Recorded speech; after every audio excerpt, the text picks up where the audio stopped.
Welcome back. Thank you very kindly for staying tuned into Pan African Television. Thank you very much for making us your station of choice. And Hamza Suhini has already introduced himself, so I'll introduce him again.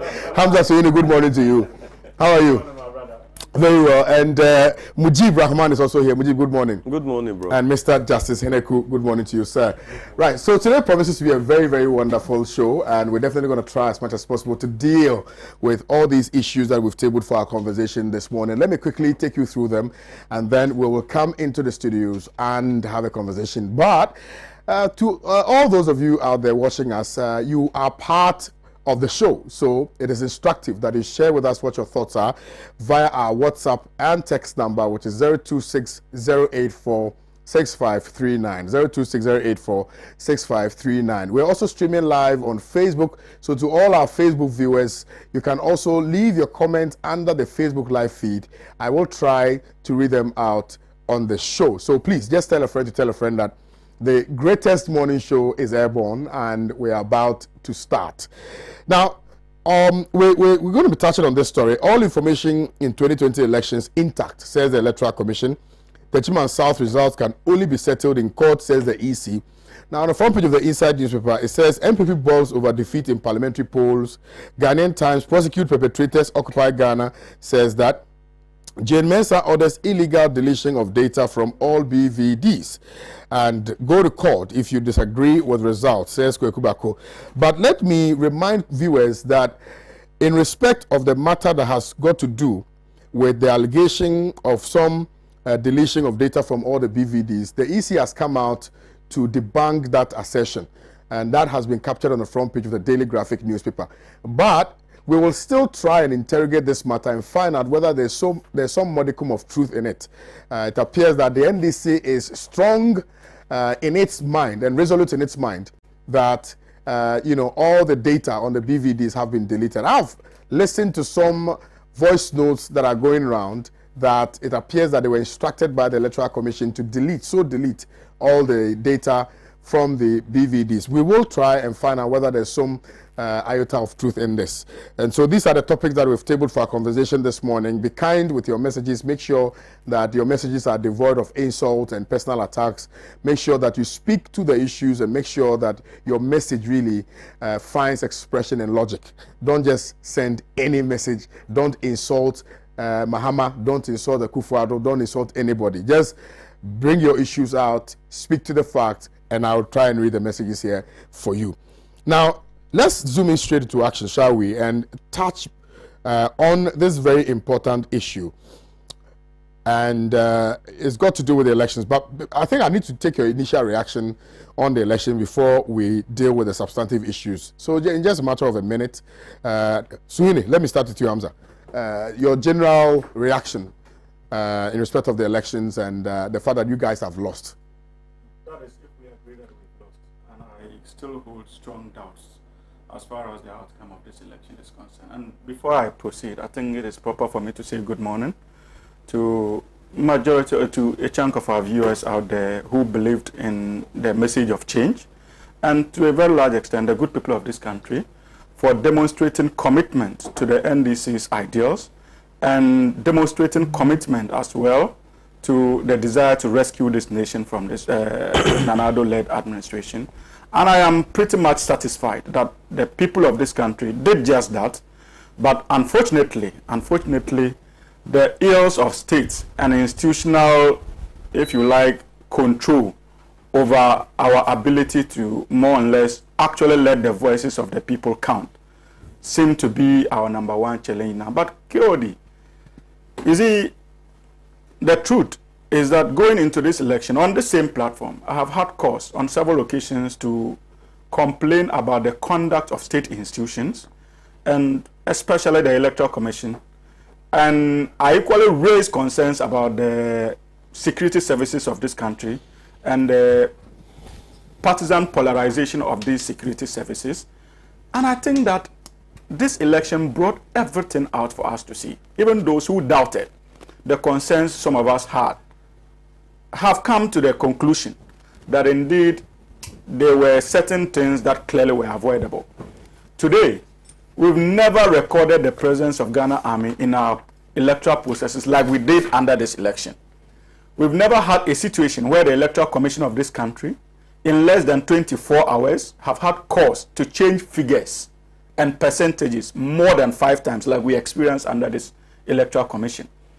We've never had a situation in this country where there seemed to be that deadlock in terms of parliamentary seats, that like we are encountering now, where national security operatives under the guise of the Ghana Army have decided on their own to besiege constituencies, trying to overturn electoral results in favor of the ruling New Patriotic Party. So clearly, there are so many things that we can talk about as far as this electoral irregularity. I think the preamble is as important as a substantive issue. So if you have any issues that you want to raise, because we need to interrogate these issues here. So please proceed. Yeah, so and I think that for us in the National Democratic Congress, I made that point on this very table again. Our greatest task was simply how to protect the verdict of the Ghanaian people alongside them. And we are still committed to that dream.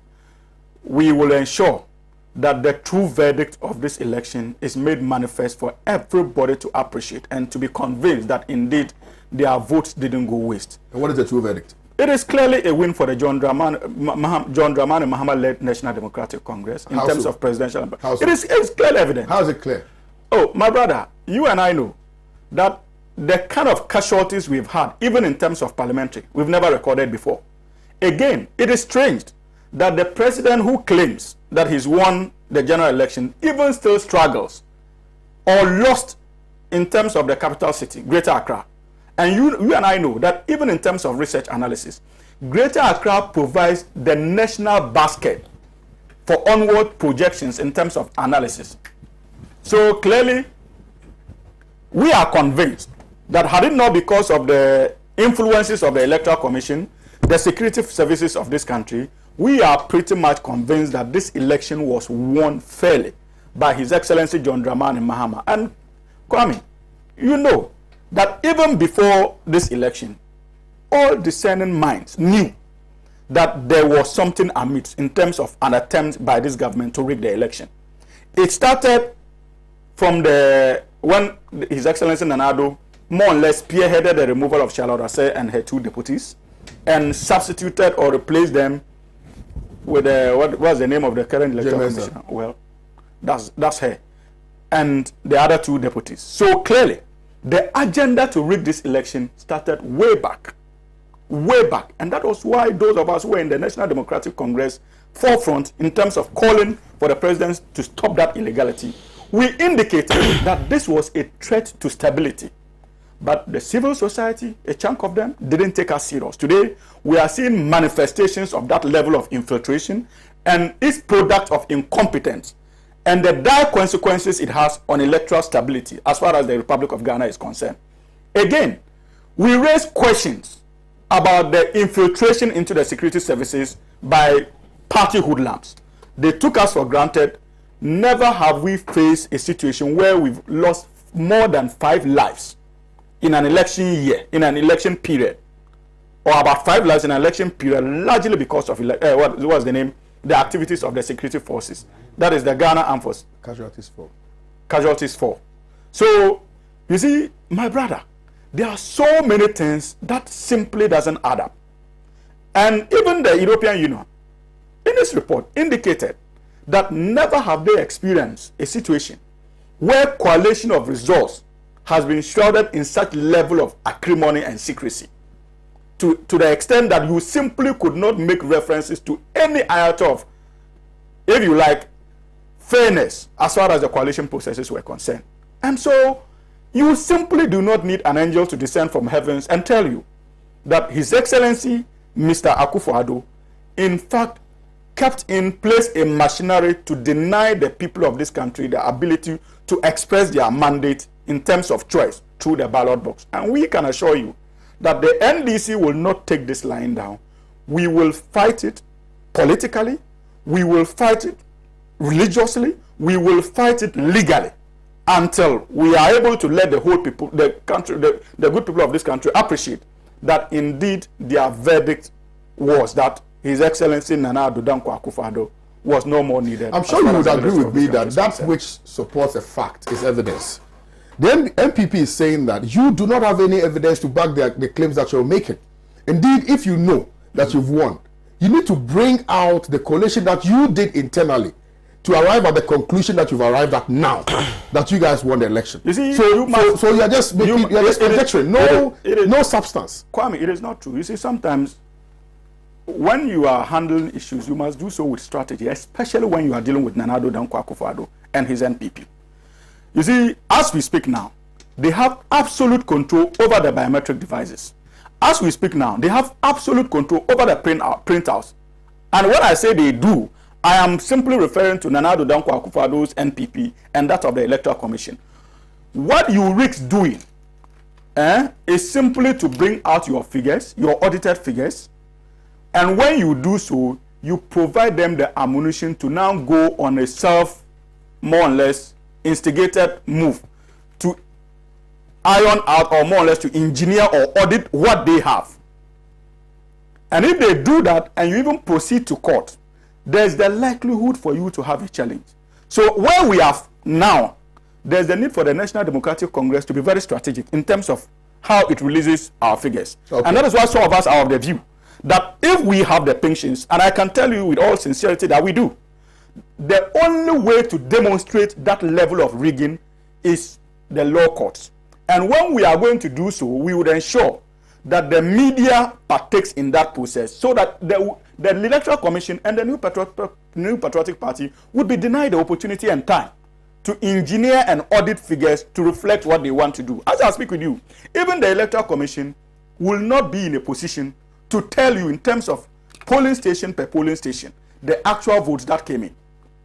But the National Democratic Congress is better placed to do so. So when we go before any law courts in this country, I am pretty much convinced that the Electoral Commission will be found wanting. But to release our figures now and to give them an idea of what we intend to do is simply to give them ammunition to prepare their backyard. And we are unwilling to do so. So you are going to court? Court is one of the viable options on the table. And that is why I started by telling you that we are going to fight this election politically and we are ready to fight it legally. Court is one of the viable options on the table and the political weapon of fighting the outcome of this election. But even before hatching the idea of going to court, I've heard some leading members of your party indicate clearly that owing primarily to the fact that Nana Akufo-Addo appointed majority of the judges to the Supreme Court, you do not trust the court system. I think that, so what are you doing then? I think that, Kwame... Are you blowing hot and cold? Absolutely not. I think that, you see, when it comes to taking decisions, there are varied views. That ultimately will result in a decision that is acceptable by all. And I am in favor of those who argue that we should go to court. Because if you look at the history of the National Democratic Congress, that has always been our problem. If we fail to go to court, Kwame, 20 or 30 years from now, for people who would be, or our youth, who are likely to be in charge of leadership of these two political parties, when those who find themselves in the National Democratic Congress look back, they are likely to find no traces of the 2020 stolen verdict. So we don't want to go to court. We are not agitating for the party to go to court because we are sure of victory in the courts. But that historical antecedents must be laid. So 20 or 30 years from now, when members of the National Democratic Congress look back, they will know that the 2020 election was stolen. And that even Nana Addo Dankwa Akufo-Addo had control over the judiciary. The National Democratic Congress went to court. That action alone will communicate the fighting spirit to that generation of party leaders. They would know that even when odds were against the National Democratic Congress, at that time, that is in 2020, the party still found the spirit to fight against the odds. And so sometimes you don't need to go to court because you are sure of victory. But you need to go to court because there is the need for you to inspire confidence and inject some level of confidence, if you like, fighting spirit into your support base. But mind you, 20, 30 years from now, if members of the New Patriotic Party look back, they are likely to make references to the 2012 court case. They never won that case, even though they had control over the judiciary. They never won that case. Their members will take inspiration from that 20, 30 years from now and refer to their party as a party that has the spirit to fight. That is why some of us argue that the National Democratic Congress must not take this for granted and assume that because we do not have control over the judiciary and that Nanado has absolute control over them, we should not go to court. Failure to go to court is going to wipe away an important history of this country. That is His Excellency Nana Addo Dankwa Akufo-Addo's inhumane and immoral attempt to more or less deny Ghanaians the opportunity to express their mandate. And it also has the tendency of more or less injecting into the support base of the National Democratic Congress that fear that we all dread now. And so there's a need for us to consider the court option, and we must do so forcefully, not because we are convinced that we are going to win in our law courts, but because we are convinced that there will be a victory for us in the future as far as party activities are concerned. Well, you're still watching the newspaper review segment here on your #1 station, Pan-African Television, with me, Kwame Owusu Danso. And I think that at this juncture, I need to remind you again that the WhatsApp number is 0260846539, 0260846539. We're also streaming live on Facebook, so you can share the Facebook feed so others can get the opportunity to join in the conversation. Mr. Heneku, I think I need to come to you again.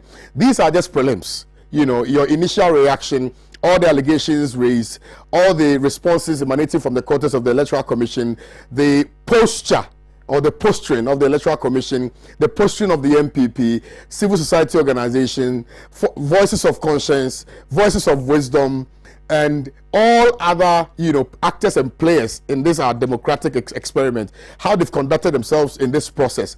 All the other smaller political parties who have even you know, before the declaration was made, went to congratulate Nana Addo Dankwa Akufo-Addo.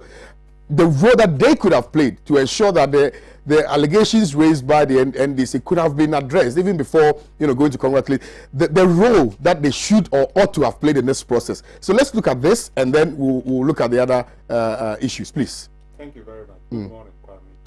Good morning, co-panelists. Good morning to the good If you can speak up a little bit for us, please. Good morning to the good people of Ghana, including members of my party, the Convention People's Party. My greetings to all of you. Indeed, this elections has exposed a whole lot of things. We indeed indicated that there was going to be an electric shock. Was there an electric shock? Yes, there was an electric shock for the Electoral Commission. And there was an electric shock for the two contending so-called big parties, the duopoly, who are contending seriously for power. What was the electric shock for the Electoral Commission? This is a state institution which has shown itself to be not well versed in its work, because simple arithmetic and mathematics, they are unable to do it. Indeed, we are not even sure about the figures being churned out, because they keep on changing by the hour. And they've changed, I just heard, about 5 times. I thought that it had changed 3 times. So it shows their ineptitude. And this is symptomatic of the whole state, the state of our country. Everywhere, all the state institutions, they are not good, including the security services. People are afraid to talk about it. Because how could the security services have allowed themselves to be infiltrated by so-called hooligans for them to go and kill people during an election period? Then some people are like that, oh, it was hoodlums who infiltrated. If you are infiltrated, then what was the level of your security? How good are you anyway? The whole institutions of state are either biased, partial, or for we, the good people of this country, anytime we go for a license or we go for anything for the state, we have to pay an extra charge to those people who are involved. It's a corrupt state. And the constitution has not been any good either. Of course, I understand why the NDC people are not willing to rock the boat, because they midwifed this warped constitution. And it is in the favor of both the NDC and the NPP. And it's these two elite groups who are jostling for power. So whatever it takes, I just heard my friend Suhini say that because they don't, despite the fact that they don't control the judiciary, they should go and test the judiciary. It's just an admission that an important arm of government is at the beck and call of either of the duopolies when they are in power. That is not fair. We've never controlled. No. That is not fair. What about us? We those who are not members of the NPC and NDC. Are we considered in the scheme of things? Don't we also pay taxes? Don't we help in the production process which create the wealth of this country?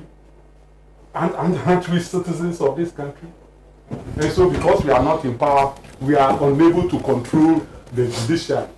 I'm actually astonished that the judiciary is controlled by either of the duopolies. It means that all the things they become, it means justice has been corrupt in this country. Justice is not for the people of this country. And it's not only the justice system. It is all other institutions of state. You remember we told you that our manifesto was to rebuild Ghana and rebuild trust in government. It bears us out. Yes, we were wiped out for a number of reasons. Why were we wiped out? Internally, there has been a guerrilla warfare in our party for a very long time. And the two parties, especially the NPP, have been able to infiltrate into our party.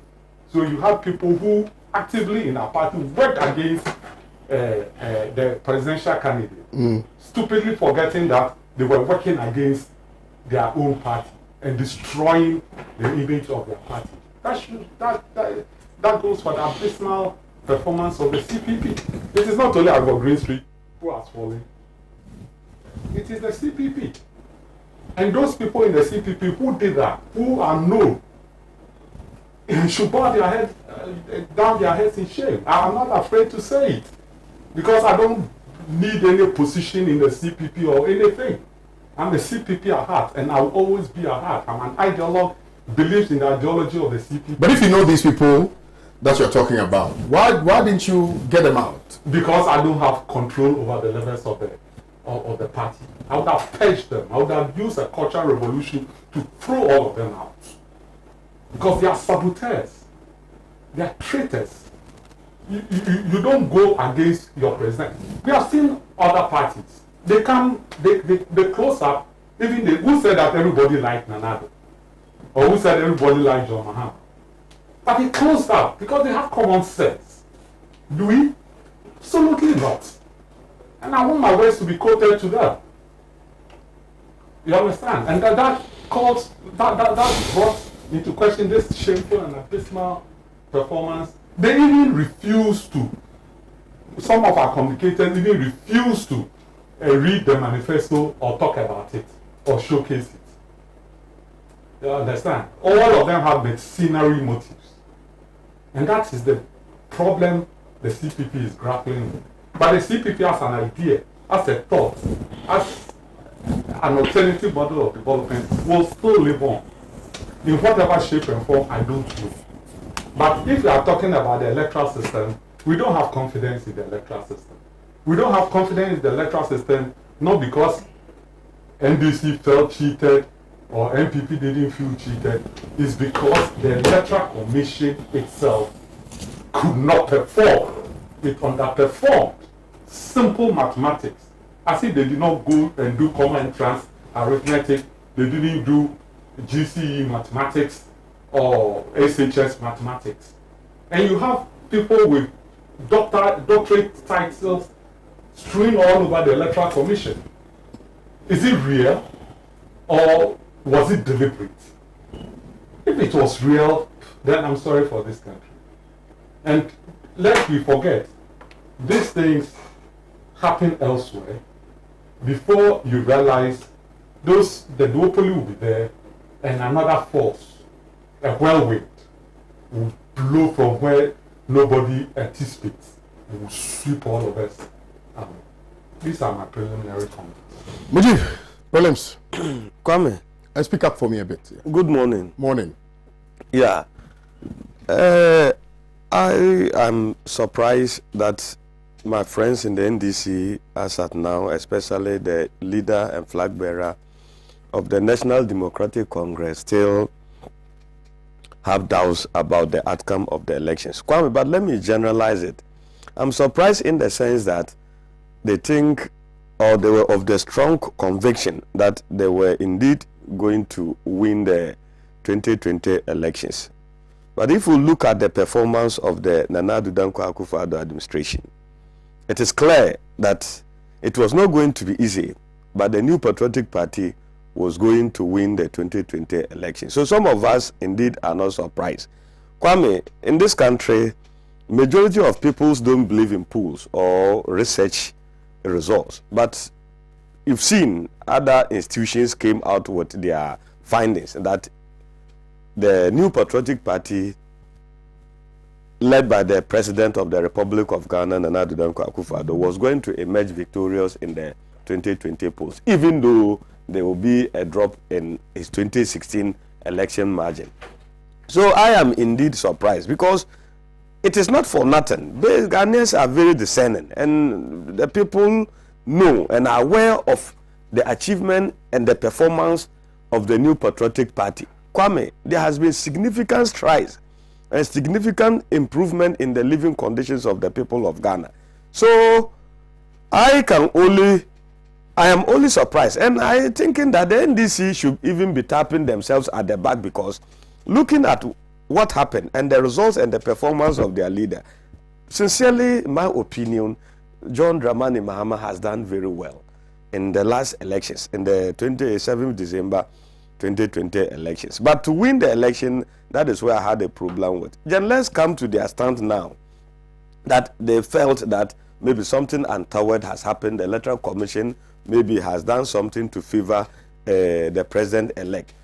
And I also want to join the many people of this country. Fine, it is within the fundamental right of President John Dramani Mahama, as the leader and flag bearer of the new National Democratic Congress, to vent his views and can go to law court. The laws allow him to do so, and nobody can begrudge him with that.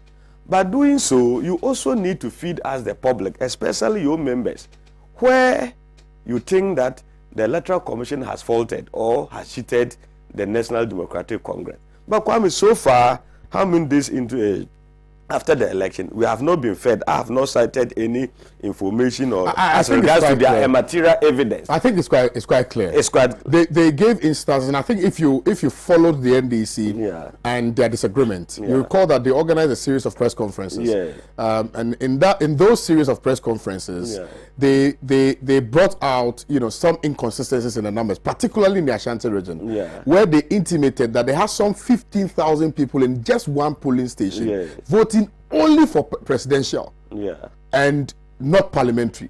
Then the question becomes, how come that you have 15,000 people voting for only presidential and not parliamentary? And that's a very legitimate issue to exactly. And also, sorry, with the greatest of respect to you, also, if you look at the number of votes that came from the Ashanti region, the pink sheet that was in the possession of the NDC indicated some 1.4 million. But the number metamorphosed into 1.7 million. And that fundamentally is a challenge. Now, if you have also listened to the aftermath of the elections, the commentaries being made by some leading members of your own party, they indicated, indeed, Kennedy Japan stated that the Ashanti region must be treated differently, because the Ashanti region's vote alone cancelled out all the vote that John Dramani Mahama got in the other regions. And he indicated in that statement that they had some 1.4 something million, which is in tandem with the end. Absolutely. So that's a legitimate issue to raise. But at this juncture, it is your opinion. You call it legitimate. But fine, they have found something. Is that not it? Now, how do you get those concerns? You sit one on one. I said, this is what I have gathered. Of course, but that is another step. No, but even before the declaration, let us sent a petition. I think you won't allow me to. No, we are allowing you. Make a but point. Even fine, granted, it wasn't considered, but that doesn't stop them from moving to the other step by getting the Electoral Commission to also come out with what they have also obtained in the Ashanti region. Then they can do the comparison. I hope that is better. But Kwame, that is why we are saying that Ghana, we have come far. listen to my brother. Let them proceed to court. Whatever evidence they have. Kwame, this is not the first time. Yeah. We disagree in 2012 with the Electoral Commission declared. And you asked them to go, and we went to court so with our to go to court. with our evidence But and you see, everything. let's and look we at place it before the law court. Yeah. Then we got the Electoral Commission. we We made the Electoral Commission then very hot. Right. Even though we didn't get it What was you wanted, but it brought on a lot of revolution and improvement into the electoral system. With the grace of respect to you, let's look at the events. Yeah. Right? The processes that led to the event. Yeah. And which event? I mean the declaration made by the Electoral Commission. Yeah. There was never a time in the 2012 elections when the MPP petitioned the Electoral Commission. Yeah. Right? Yes. And the Electoral Commission flouted that petition with disdain and went ahead to make a declaration. That is one.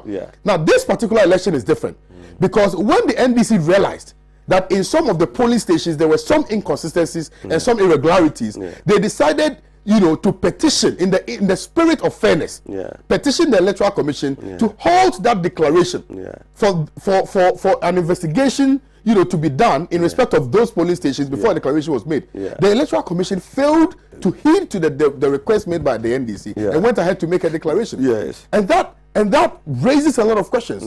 Beyond that, even in the EC strong room, as alleged by Pesa White and Metonunu, they indicated that, when they raised, for instance, the issue with respect to the Ashanti region, the EC asked them to go and to send a message to John Omani Mahama, only for the EC to now surreptitiously make that declaration. So, I mean, if you look at all of these issues that are being raised, it stands to reason that it's either the EC just wanted, to make a declaration or the declaration in favor of the MPP, or just simply doesn't respect an active player in this particular process. Yes. But Kwame, all these issues, we have heard them. The NDC have raised all these issues. That they petitioned the Electoral Commission. The Electoral Commission did not give them the opportunity to sit there because they saw they realized there were differences in the numbers.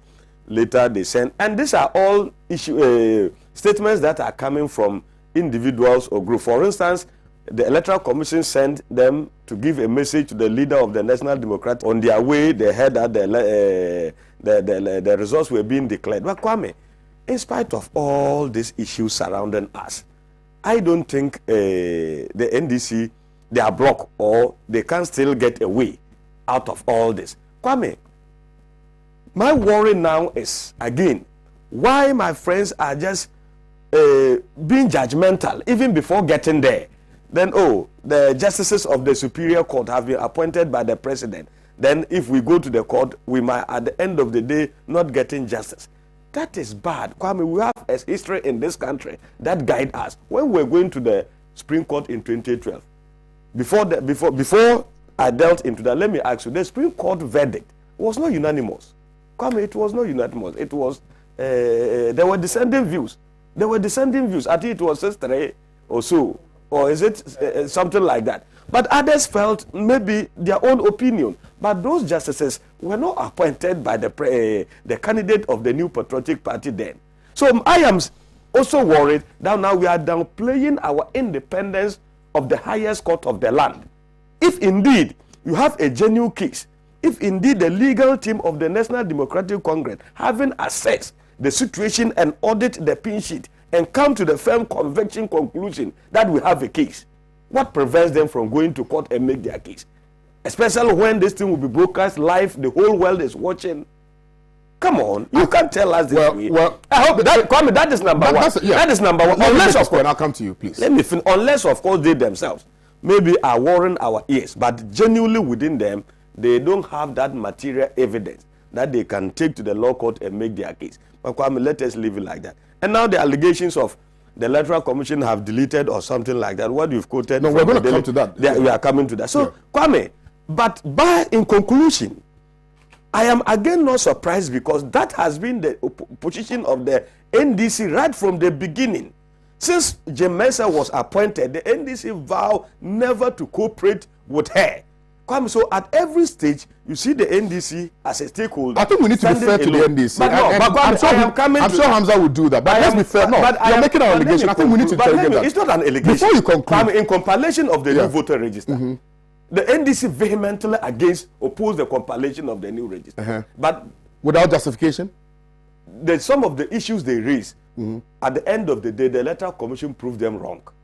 I hope you got the argument. Kwame, they were issuing that maybe, the old ID card will be allowed to be used, national health insurance and all. But look at the number of people who registered. And Kwame, look at the number of people who voted for the... Now, let me ask you this fundamental question. Let me ask you of opposing the new voter register. I think in a democratic dispensation, everybody can disagree. Exactly. We can all agree. But you agree. But what was the NDC's, what was the MPP's reason to also support the Kwame, EC? Long before, we have stated clear, per what Abu Ramadan case, there were flaws and discrepancies in the old register. So we wanted a new voter register that would be fair, transparent to every... Which was cleaned. All political parties. Which was cleaned. And even, it was cleaned. It was cleaned. There were attempts to clean it, but that could not solve the problem of us at that point. So we pushed for further. Fine, let's clean it. Let's have a very new one, which will be transparent, my brother Kwame, which will be transparent and fair to everybody. So we had one. So that has been long our position, even under Charlotte Osai. So it wasn't new that in 2016, 2020, we were pushing seriously for a new voter register. Let me ask you a fundamental question. Before I come to Mr. Eneku, let me ask you a fundamental question. We have been consistent on our position. Not exactly. I'll come to you. No, I'll come to you. No. I'll come to you. I'll come to you. Mr. Eneku wanted to respond to you. No, let's have a dissent show. Let's have a dissent show. But you just jot them down. Hold on. Your time. Mujib, let's have a dissent show. Let's have a dissent show. Now, Mr. Eneku, respectfully, please. Now, you say that when Jen Mensa was appointed, the NDC had their own disagreements. They didn't like Jen Mensa. They didn't trust Jen Mensa's leadership. And but was it wrong? No. To not trust Jen Mensa, also off the back of some statements that were made by Dr. Bosman Asari, Dr. Sribo, etc., to the effect that the NDC and their party, was a threat to our democracy. Stability. And if you have a political party such as NDC being described in this manner, don't you think that it only finds expression in logic that is that wrong. They will disagree? That is wrong. But you hold individual accountable. But that individual, that is not the deputy electoral commissioner. That is not the general position of the electoral commission. How do you know that? The electoral commission is a body. Which an individual commissioner cannot take a decision. It's a very big institution. So the fact that he has made those... So you think it's right? It's not, the comments he made is not right. It's not right. That is why he has to be held accountable as individual. But that doesn't give you a justification to have a different, maybe look at the electoral commission. Should he not have been fired when he made those statements? From where you sit? Should he not? Somebody who is going to superintend over a process. Kwame. Right? Make a statement. You ask that question again. No, I'm asking you. Don't you think he should have been fired? But I think that... Don't you think he should have been fired? No, don't ask that question. But he took on, but he came again to explain the circumstances under which he made those comments. I hope you got it. He came back. All right. I hope. Mr. Aneku, you wanted to make a quick intervention. I'll come to you, Hamza. So the position now of the NDC, for me, I am not surprised because that has been the position. And if you recall, most cases, former President John Dramani Mahama kept telling his supporters and the people of Ghana that he will not accept a flawed result or a flawed elections. So some of us here said it was a way of preparing the minds of his people that in the event that the NDC lost the elections, he will have something to hold on. He will not accept them. All right, thank you. But Kwame, they still have an opportunity to seek redress. Right. In conclusion, Kwame, all the... hold on. Let's allow him. Make a point. All the observers, those who came to observe the elections, ODO, EU, and other people have issued their reports.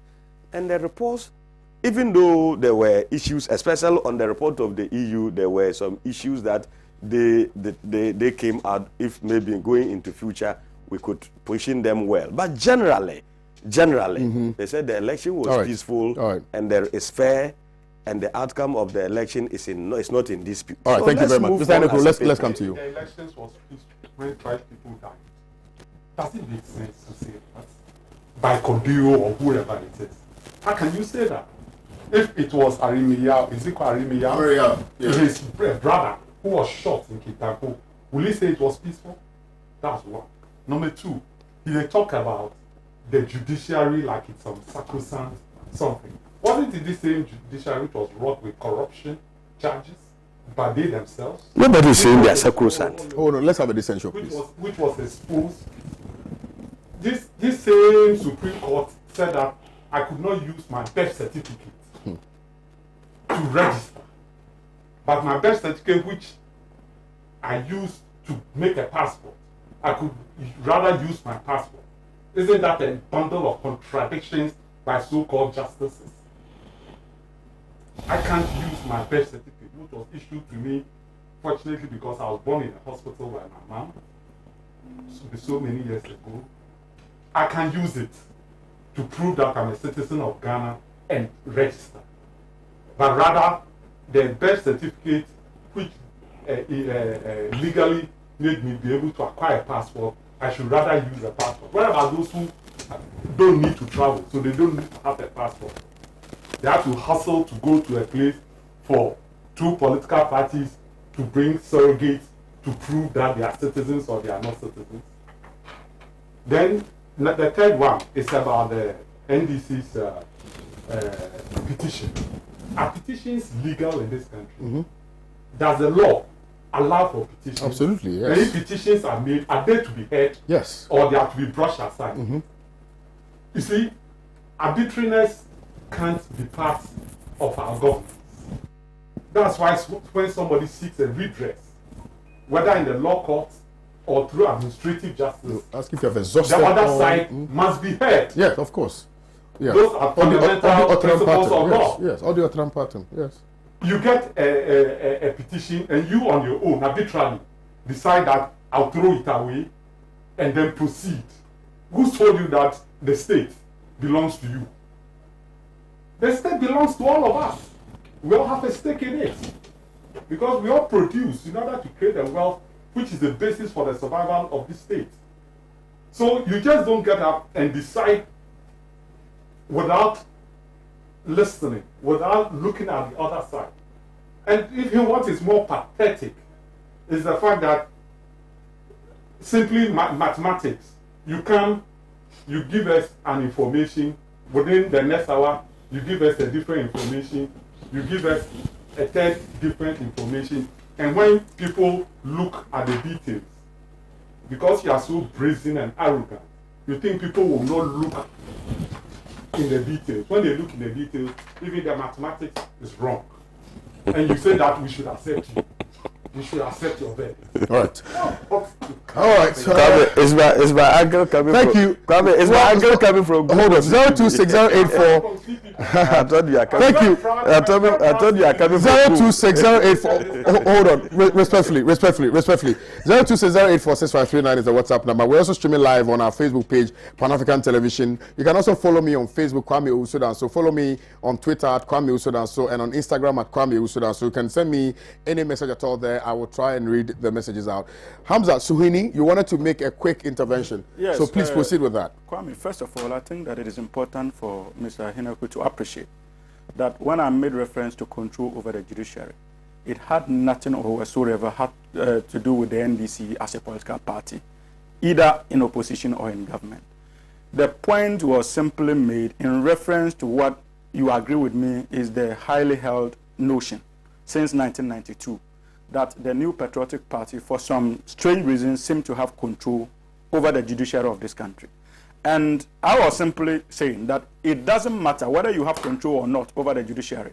The most important thing for the National Democratic Congress to consider doing is to attempt to set the tone for its future members to appreciate that the party didn't accept the results of the 2020 elections lying down.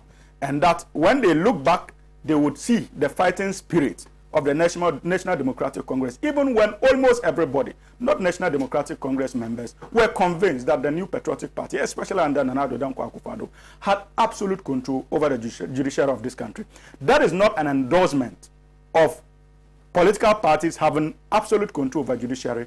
That was simply another way of critiquing that activities where political parties seem to have control over the judiciary. And I think that Mr. Ahinako needs to appreciate that fact. Secondly, you see, when it comes to political party organization, you agree with me, as set by democratic precedents, that at any material point in time, that members of a political party are convinced that the activities of the political parties they associate with seem not to be in tandem with the dream of Ghana in terms of advancing progress. The fact that they are card-bearing members of these political parties simply does not make them slaves to these political parties, even if they are convinced that the political parties they associate with can guarantee, is not in a position to guarantee that progress. And so, Mr. Ahinaku, as members of the CPP, I think that those of your comrades who abandoned the ship, please, those of your comrades who abandoned the ship or jettisoned it, I'm pretty much convinced, a number of them were simply convinced that in this election, the NPP and the CPP lacked that courage that was needed to deliver change to the people of this country. And so based on the conviction, probably some of them decided to move on. What do you need to do? Please, I'll listen to you. I'll listen to you.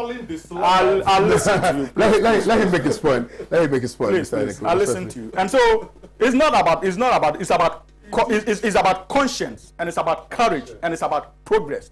And I am pretty much convinced that even if Nkrumah was alive and the activities of the CPP happened to be in the way, like the way it is being managed now, I'm pretty much convinced that even Nkrumah would have abandoned ship and probably joined the National Democratic Congress to rescue this nation. And I told you last week or 2 or 3 weeks ago that even if you look at the activities of the National Democratic Congress, there is no political party in this country that has remained true to the ideals of Nkrumah and even respecting his legacy. It is out of that commitment and respect for his legacy that the National Democratic Congress even had the love and determination to institute a day as Founders Day in honor of Osagyefo Dr. Kwame Nkrumah. He was never a founding member of the National Democratic Congress, but we appreciate what we stood for, and the fact that we demonstrated that loyalty and that appreciation of his ideals does not in any way make us members of his CPP.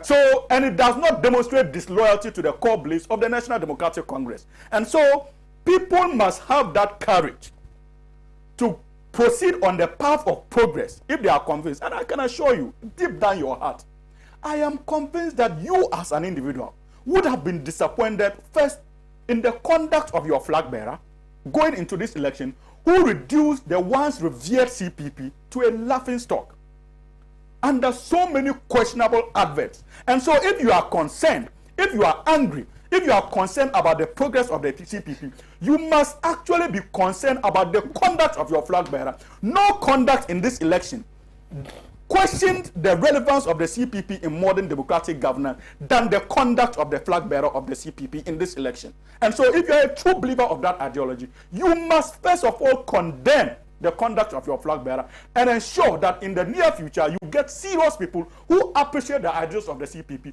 to man the affairs of the CPP to reflect the Nkrumah dream. Until that is done, be rest assured that decent-minded people will not associate with such joke. And that point must be made clearly and forcefully because of the kind of reverence we have for the legacy of Dr. Kwame Nkrumah. We owe him. So those of us who associate those of us who associate with it are indecent. That's by your inference. Again. You are not, Mr. Ahinaku. No. I don't think. No, by inference. No, Mr. Ahinaku. No. You said that please. All these people should not associate. So I'm calling on you because I know you are a decent person, so you should not. Your Can I learn? No, you won't learn. Hold on. Your this thing, how do you call it? You should be hanging. You should be hanging up there. Hold on. Can I learn? Kwame, I want to ask a question. No. Relax. I want to ask a question. Let's have a decent show. Please, it's my turn. Can I proceed? No, let him make our come to you. You proceed. Was it decent? Okay, Mr. Ahinaku. Mr. Ahinaku. So it means you support, wielding of a cane and saying electric shock. He supports it. I know he doesn't support that. Yes, hold on. But Groom didn't do advert too, but they perform better. Hold on. That's a lie, obviously. Because Igum has a television station, which for about a year or two has been showing adverts which they don't believe. So they are obviously How do you know they don't believe? Because they say you get one. Igum performed than them. So you don't go and show Igum performed than them. Okay, so all right. that's an obvious. Okay, Mr. Eneku. But what I'm saying is that they also had adverts. They had some adverts with a bus. I'm told. Where You've not watched it? I've seen it. I've seen that. The driver was John Mahama. John Mahama, and the bus was supposed to have stopped them. And then the people rushed and went to Akufo-Addo. You think that parody made any? What did that parody mean? And do you know what a parody is? Do you know what a pantomime is? Or are we culturally that down that we can't? But if you have not seen the video, why are you speaking to it? Because Clearly, he didn't see the video. No, you didn't see it because the video painted a certain picture. You see, that we were on a path of growth under Mahama. And then hold on. And then we should not have the debate to yeah, had a message. Yeah, we had a message. Okay, so electric shock. So no. But electric shock is also a message. So let's leave it. Hold on. I mean, we also had a message. Hold on. The fact that we did not win or Kwame. No, I just want to chip in something. I'll let you come. But the electric shock is what you are now screaming. Okay. And you want us to come and support you. Hold on. Okay. So Hamza, let's go.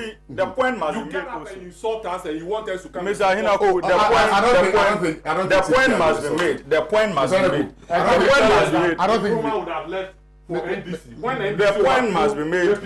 Mr. Hinaku, I listen to the discomfort and sometimes even biting things you say, and I allowed it to go. So I think that for the sake of our viewers, we deserve that kind of respect too. Me too. So I gave it to you. Did you? Yes, I did. By telling that, I mean this. No, I said that people like you, decent-minded people, should not associate with that party.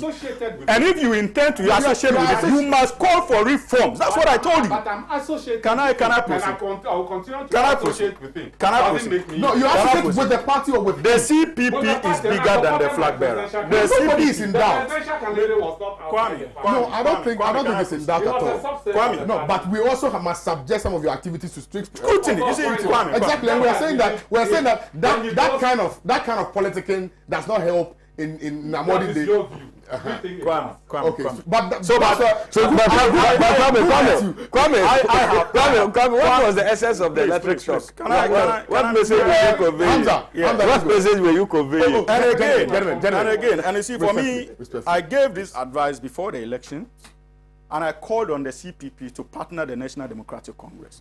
And so even if I'm calling on the CPP today to partner the National Democratic Congress, know that it is a position of consistency.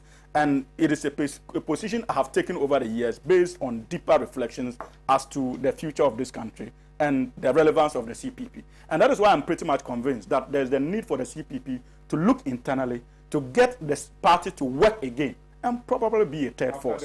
But not this kind of showing that we have had in the last election. Okay. Again, Kwame. I'll come to you. Kwame, I'll come to you see, my brother, on the other side of the political aisle, Mujib. No, I responded to him. Mujib, I'll give you your time. Mujib, you see, there's a need for us to appreciate where we are coming from. We are not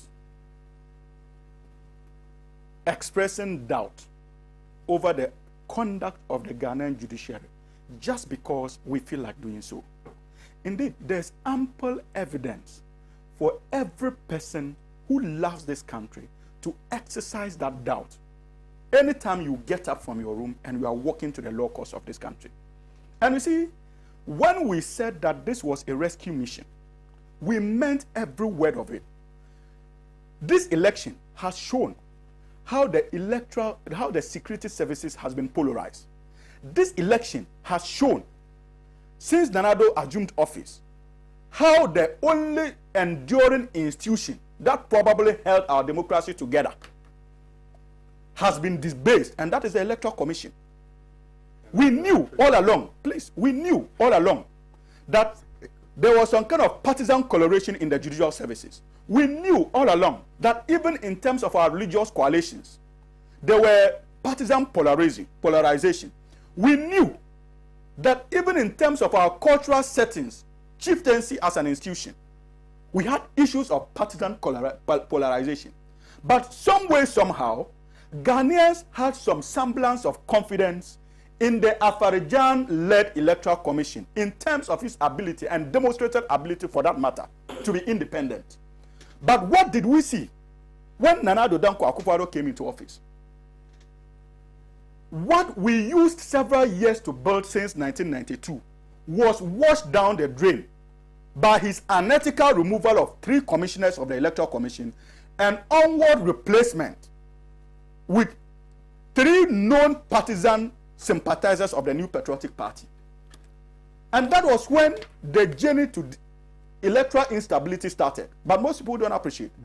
And remember, when we are talking about the conduct of the judiciary, for the first time, my brother, in terms of electoral issues, the NDC took a voter registration to court, and just like the Electoral Commission is doing, even when the Supreme Court delivered its verdict, it was written in confusion. With not even celebrated lawyers in this country were heard on radio and on TV expressing their confusion over the verdict that was handed over by the Supreme Court. Ally? Subsequently, what did we see? The Supreme Court had to issue another statement to clarify its ruling, like the Electoral Commission is doing. And you see, you simply do not need anybody to tell you that since Nana Addo Dankwa Akufo-Addo came into office and the kind of questionable appointments he made into the judiciary was simply done to expect a day like this. It is the same reason that you see New Patriotic Party apparatchiks, they are ministers of state, calling on His Excellency John Dramani Mahama and the National Democratic Congress to go to court. It is almost as if they are lobbying the NDC to go to court because they know what is there for us. Are you not expressing, this level of frustration because you lost it? If you had won the election, would you have been speaking the way you are speaking? I stated in this same check. If you had won the election, yes, I would have. Would you have still criticized the Electoral Commission? Absolutely. Would you have still criticized the courts? Absolutely. And I'll tell you why. You have asked a question. I'll tell you why.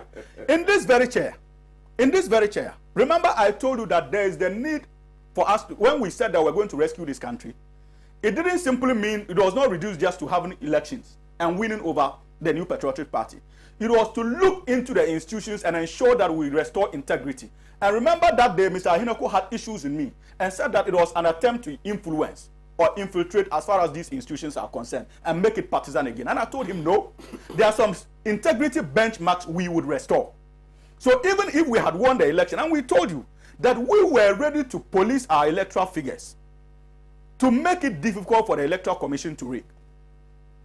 So for us, even if we were declared, we would have been convinced that it was against their wishes that we were declared as victors. So, and we wouldn't have left it there.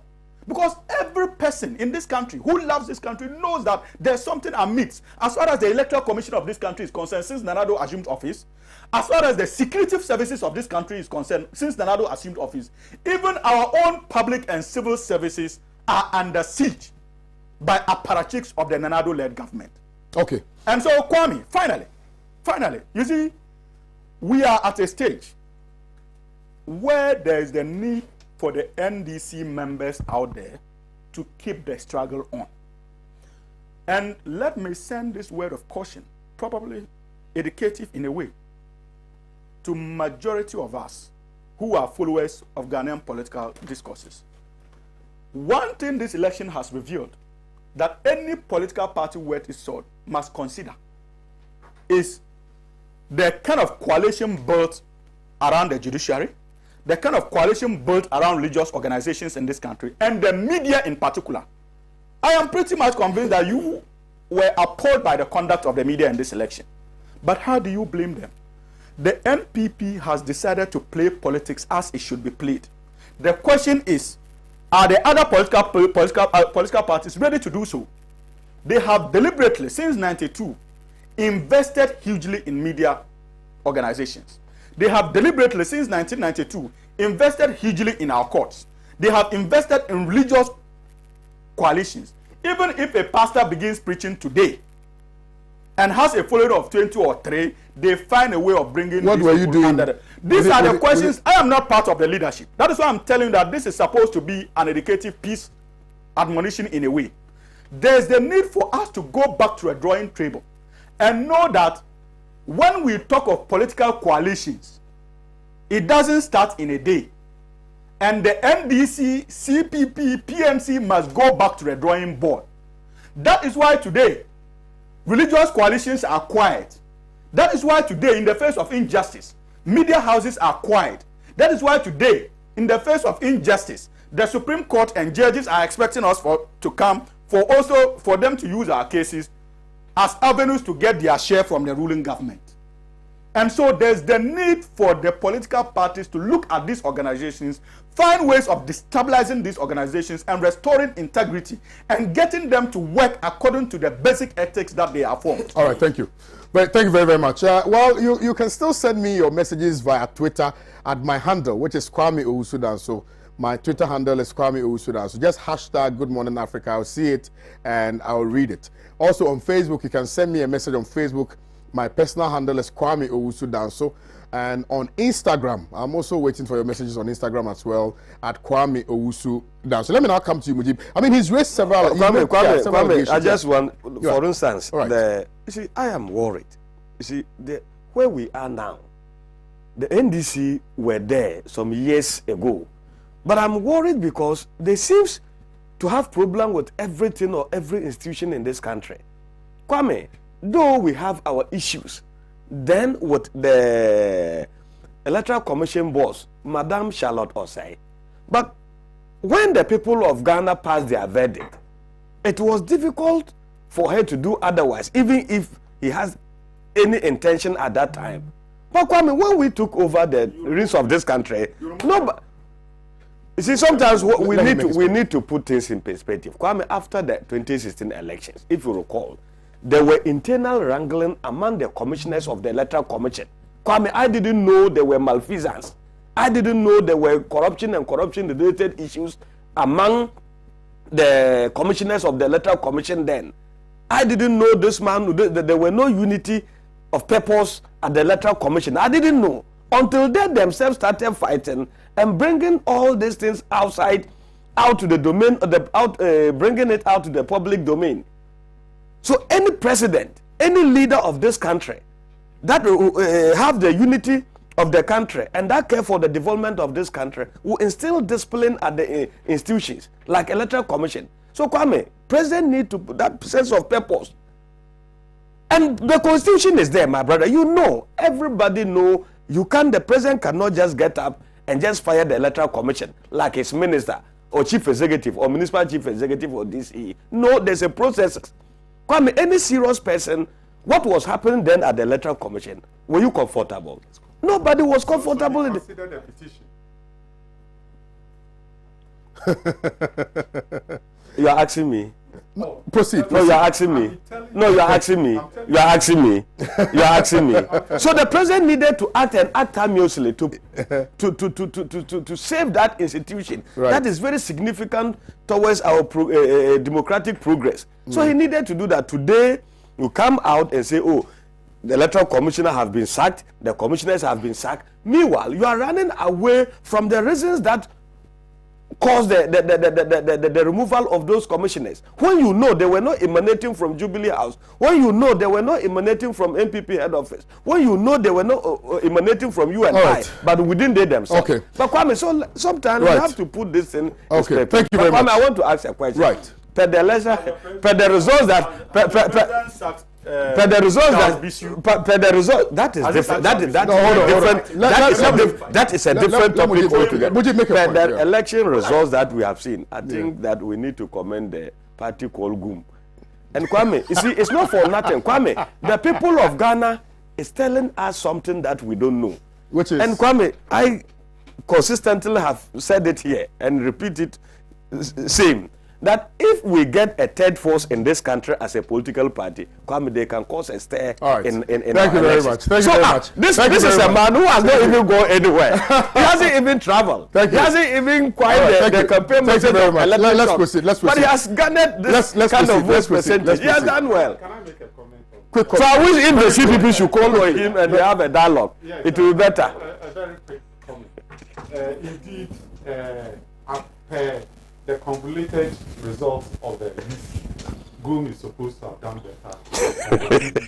I've already So the CPP also have issues with the electoral results. I've already indicated the problems associated with the CPP faced in this election. And I've also indicated that the guy had a media station which has been broadcasting for about 2 years or so. So it has helped you. That's all. But you see, when you talk of a third force, once upon a time, PPP, is it? Progressive People's Party. Yeah, CPP. But it didn't make it a third force. Where are they now? It didn't make it a third force. Okay, thank you. No. Well, I think that's not a subject. That's not a subject. The CPB remains a That's not a subject for. That's not a subject for our conversation. Yeah, thank you. Well, again, let me remind viewers, you can share with us what your thoughts are via our WhatsApp number, which is 0260846539, and you can also send me a message on Twitter, which is at Kwame Owusu Danso, on Twitter Kwame Owusu Danso, Instagram Kwame Owusu Danso, Facebook Kwame Owusu Danso. Now, I think I should start with you again, Suhini. Everybody is saying you should go to court. Indeed, Techiman South, which has become the biggest contentious matter, according to the EC, can only be settled in court. So it appears that the advice to you, your flag bearer and your party, is to go to court to seek proper redress and not on the streets. You see, Kwame, again, it plays into the NPP's plan. But then again, there's a need for you to, first of all, understand the Techiman South issue. And I appreciate that the subsequent declaration of that result after the so-called declaration of President-elect by the Electoral Commission was simply meant to spite or more or less call the bluff of the National Democratic Congress. We were told when the Electoral Commissioner wanted to declare the election results that Techiman South was hanging and that there were unresolved issues there. Subsequently, after her declaration, the National Democratic Congress came out and did a press conference. And in that press conference, the National Democratic Congress questioned the conduct of the Electoral Commission and rejected the declared results by Jean Mensah and her team.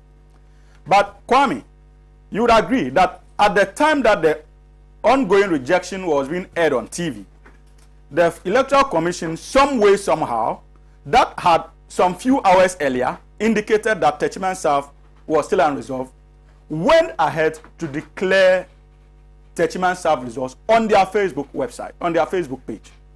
And so you realize that it was not grounded on any statistics. It was simply meant to further call the bluff of the National Democratic Congress. And it is actions like this that makes the teaming support base of the National Democratic Congress a bit hesitant when it comes to calls for us to consider the law courts. People believe that the only way the Republic, and to a very large extent Nana Addo Dankwa Akufo-Addo and his following, would appreciate that the NDC hasn't lost its revolutionary attributes is to demonstrate using political force for them to appreciate that indeed we are still major stakeholders as far as democratic peace and stability is concerned. And I can assure you that what they did by declaring Techiman South few hours after telling the whole nation that it was still unresolved was simply meant to point to the NDC leadership that you simply cannot do anything, even if we decide to give all the parliamentary seats to the NPP. You are making noise, and that is what it will remain. And I believe that activities like this, or actions of this nature, makes it difficult for the average Ghanaian out there who is an NDC supporter to appreciate any reasoning that seeks to suggest that the NDC should consider the law courts. And so the Electoral Commission must watch out. Again, if you indicated hours earlier that your Techiman South had issues, which parties did you engage to resolve the subsequent issues with Techiman South? Because as far as I'm concerned, the Electoral Commission never met the leadership of the National Democratic Congress. They had no subsequent discussions with our agents at the head office, as far as Techiman South was concerned. But then again, Jean Mensah and her team subsequently came out to declare election results for Techiman South. Our leaders visited Techiman South up till date. This is quite strange. Not the presiding officer, not the regional elections director, none of them have been able to present even one polling sheet, pink sheet, they used to declare the so-called candidate elect, parliamentary candidate elect for that constituency. And you and I know that these are documentary evidence. If you claim that you have declared party A, simply give me a copy of the pink sheets you used to declare him. The presiding officer claimed that it was with the regional director. We visited the regional director. The regional director also referred us to the presiding officer. Clearly, this tells you that there are simply issues that need to be resolved. And if you do not have the declared results from the regional level, how do you go to court? How do you go to court? And so for us, yes, going to court is not out of the options, but as far as Techiman South is concerned, we are still on the ground.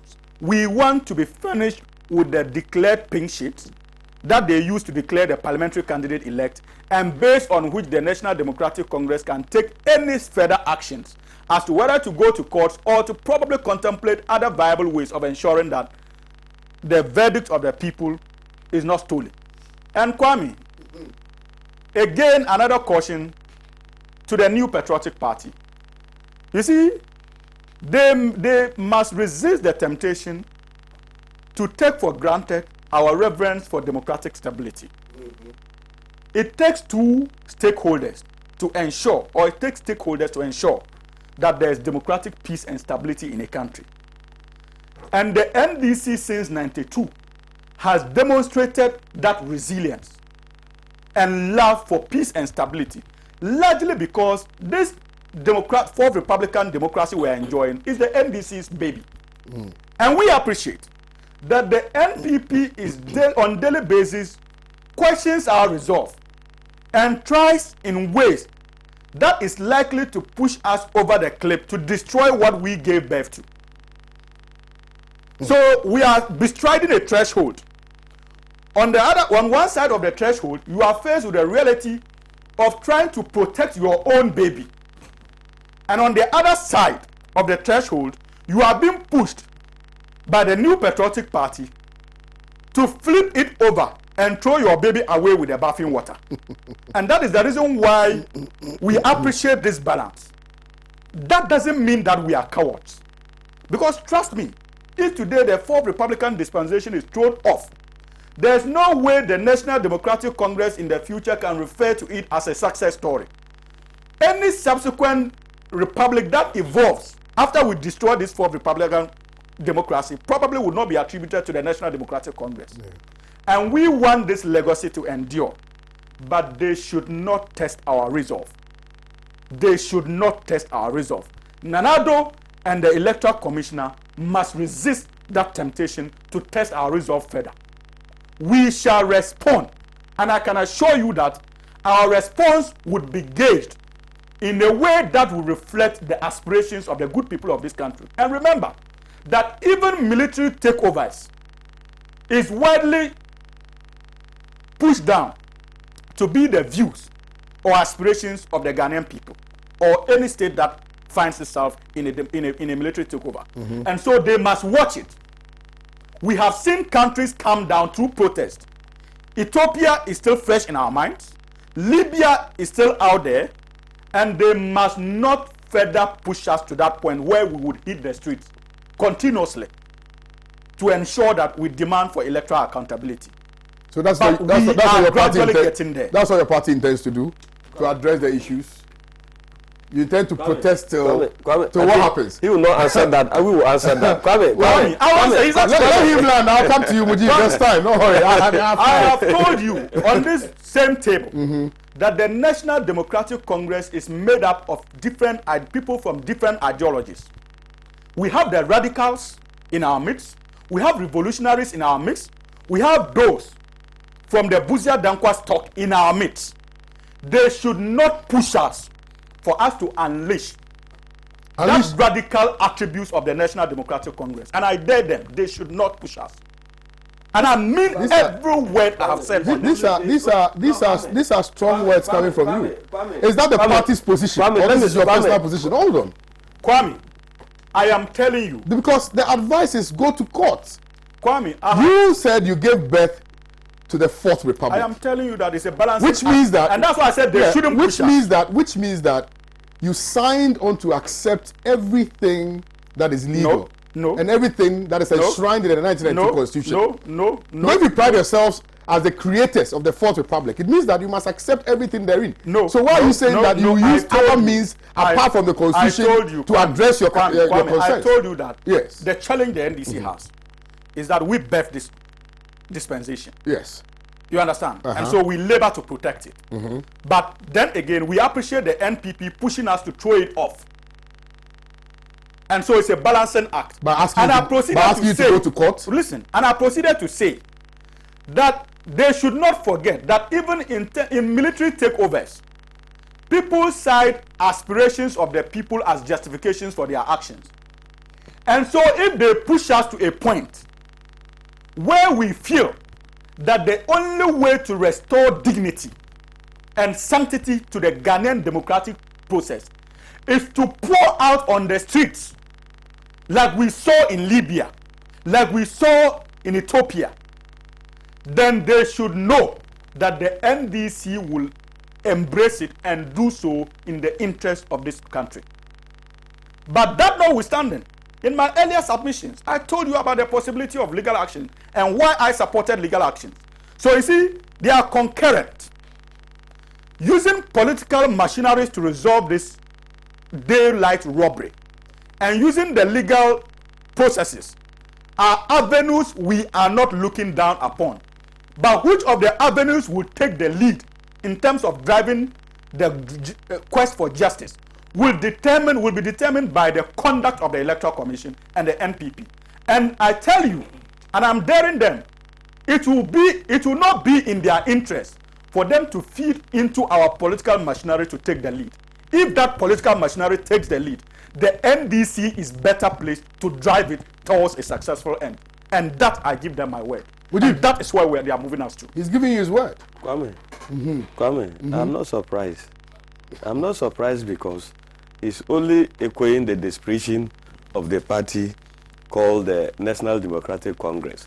So I am not surprised. Even I think some few days ago, you listened to one of their leading members of their party, Alhaji Inusa Fuseni, who is advising the president, the former president of the Republic of Ghana, to declare himself president and set up a parallel government. And you can go online and see how Ghanaians people have reacted on it. So we are not concerned as far as the peace and smooth running of this country is concerned. You can't take the New Patriotic Party out of place. Kwame, Nana Addo Dankwa Akufo-Addo, president-elect, did not declare himself as president. We have institutions. The institutions that he is concerned that we should allow them to be independent, the institutions that he is telling the people of Ghana to believe in and have faith in, are those institutions that are dictating the pace of this country. And it's the Electoral Commission.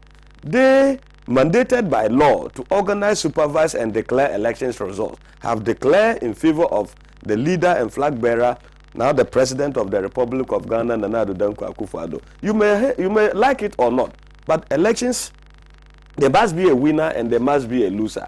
And I think this is not the first time. But Kwame, going forward, let's be real, let's be factual, let's be sincere to ourselves. Kwame, if we peruse the elections results, I'm confused as to where NDC is coming from their point. Kwame, we should even, if you listen to the leadership of the New Patriotic Party, we are also going back to the drawing board to sit down and also ask ourselves. Kwame, in 2016, we won the elections over 1 million, a little over 1 million votes. Today, the votes have reduced, the percentage of our president has reduced. That is also caused. Now look at parliament. I hope you are getting the argument. So, but that is the people of Ghana. That is the verdict. So, if it's not in your favor, I don't think you can use force and you can try to bring the country to a halt.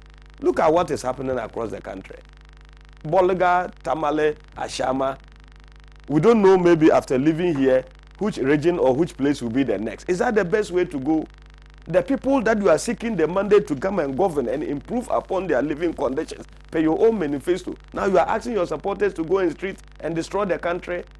You have started again. Don't come and put dust on our eyes. You have already started. But Kwame, you can trust the leadership of the president. You can trust the security forces in this country. And I know that in any attempt to destabilize this country, my friends and my brothers in the NDC, they will see their smoothness level. So we don't pray to get there. But if we get there, but Kwame, it is our responsibility as citizens to safeguard the security of this country. And we are prepared to do it. These are very serious times. I mean, I can't run away. This is I'm a Ghanaian.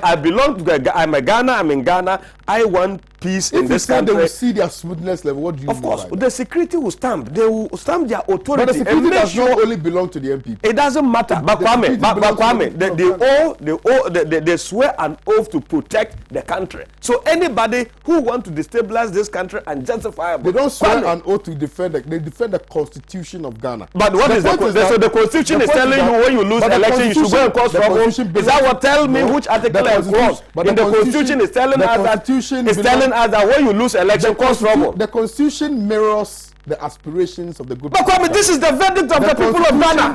That is the verdict of the people of Ghana. What is the problem? So what is the verdict? That's the verdict of Jim Mensa and another. He only pronounced, Jim Mensa only pronounced the verdict of the people of Ghana. And that is all. And such a no problem.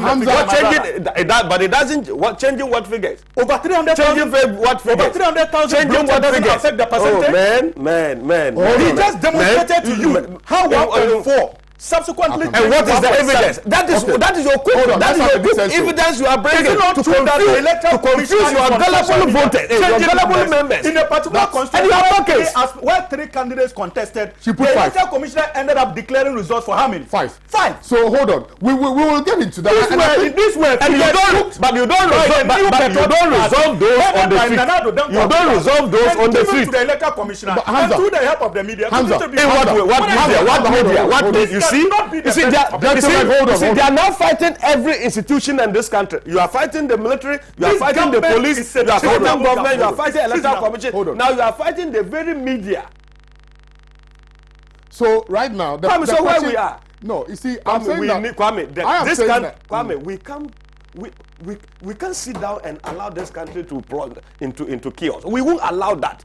No sensible, no concerned Ghanaian will want it that way. But you see, in our saying that doesn't mean that they should not press on their demands. And there are legitimate and procedural ways acceptable, enshrined by the Constitution to go ahead. Were there not procedural means when Nekufuado, together with a few friends, went on the streets to demonstrate against the VAT system?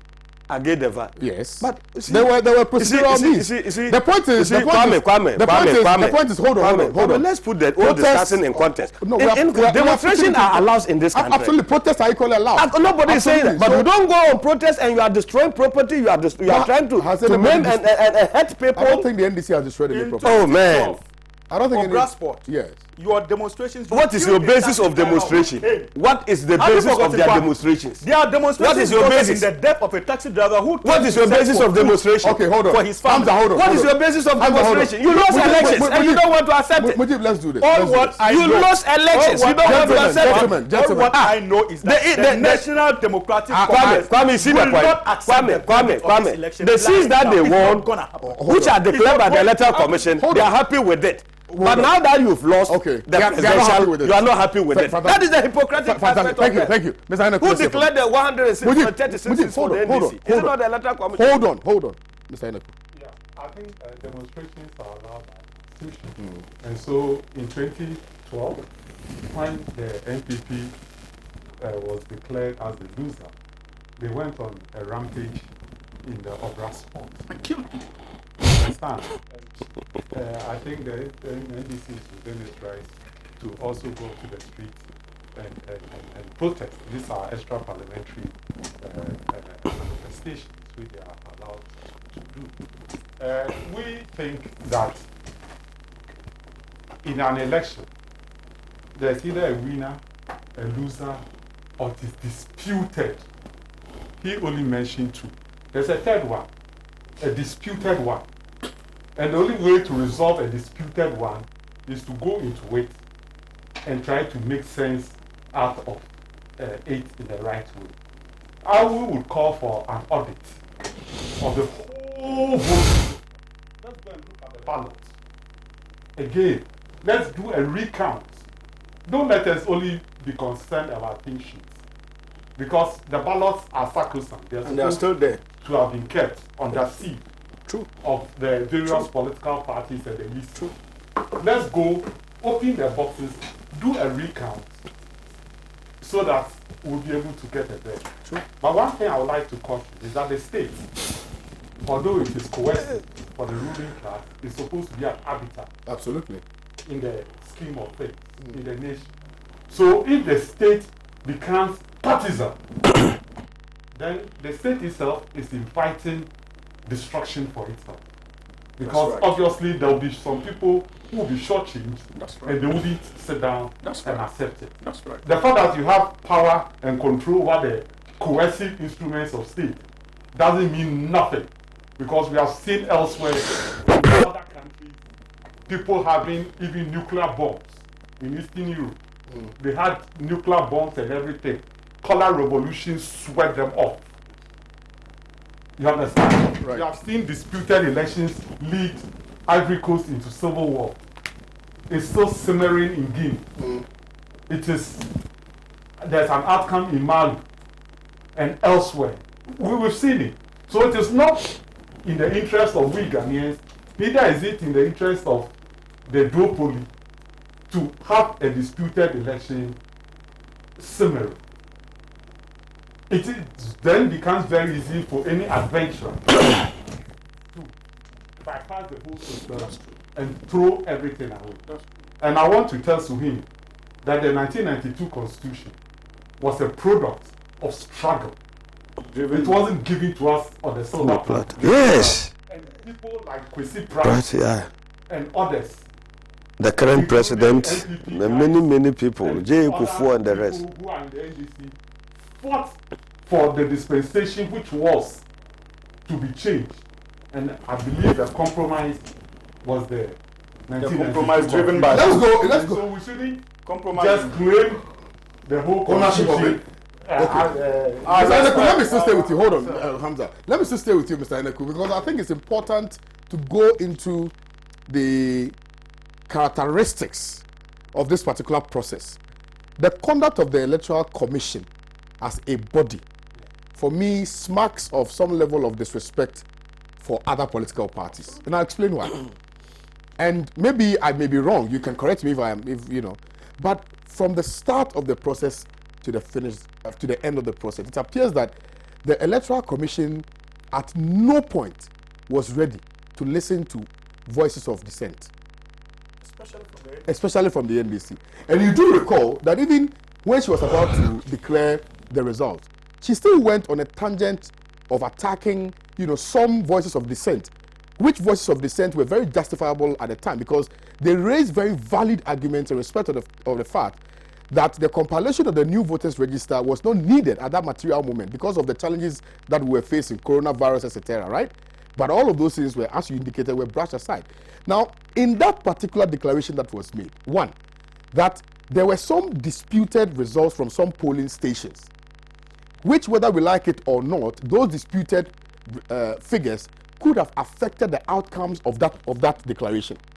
But the EC, with the numbers that she had, which obviously would come out to be false, indicated that the outcome of the disputed Tetima South constituency would not have affected, the figures as so declared by her, which now we are knowing that is not true. the petition that was sent by the NDC to the EC, one would have thought that that was a legitimate thing to do, because there are processes that ought to be followed, and if those processes followed are not satisfying, then we can proceed to look at the aftermath of the declaration. I feel that it was pre, substantive, and post. So the pre, issues that were raised, which has to do with the inconsistencies in the numbers, blah blah, all those things could have been addressed before the declaration was made. And then if those issues, addressed, did not find expression, in logic, in the thinking of the NDC perhaps, and after the declaration could have gone to court, and could have exercised their third right, which is going to court to seek a proper declaration, a proper, determination by the court. But the pre-processes, in my estimation, were not really properly dealt with, which is why we are here. Well, in the main, I do agree. I think that, like I said, disputed elections must be inquired into and properly adjudicated. Part of the adjudication process was the petition. You understand? They should have looked into the merits and demerits of the petition and made a pronouncement based upon it. You see, we are supposed to be in a legal regime, the law-governed regime. Due process must always be followed. You understand? And so you don't act in an arbitrary manner by throwing away somebody's concerns without listening to it. So, and like it has been stressed, the performance of the youth was symbolic.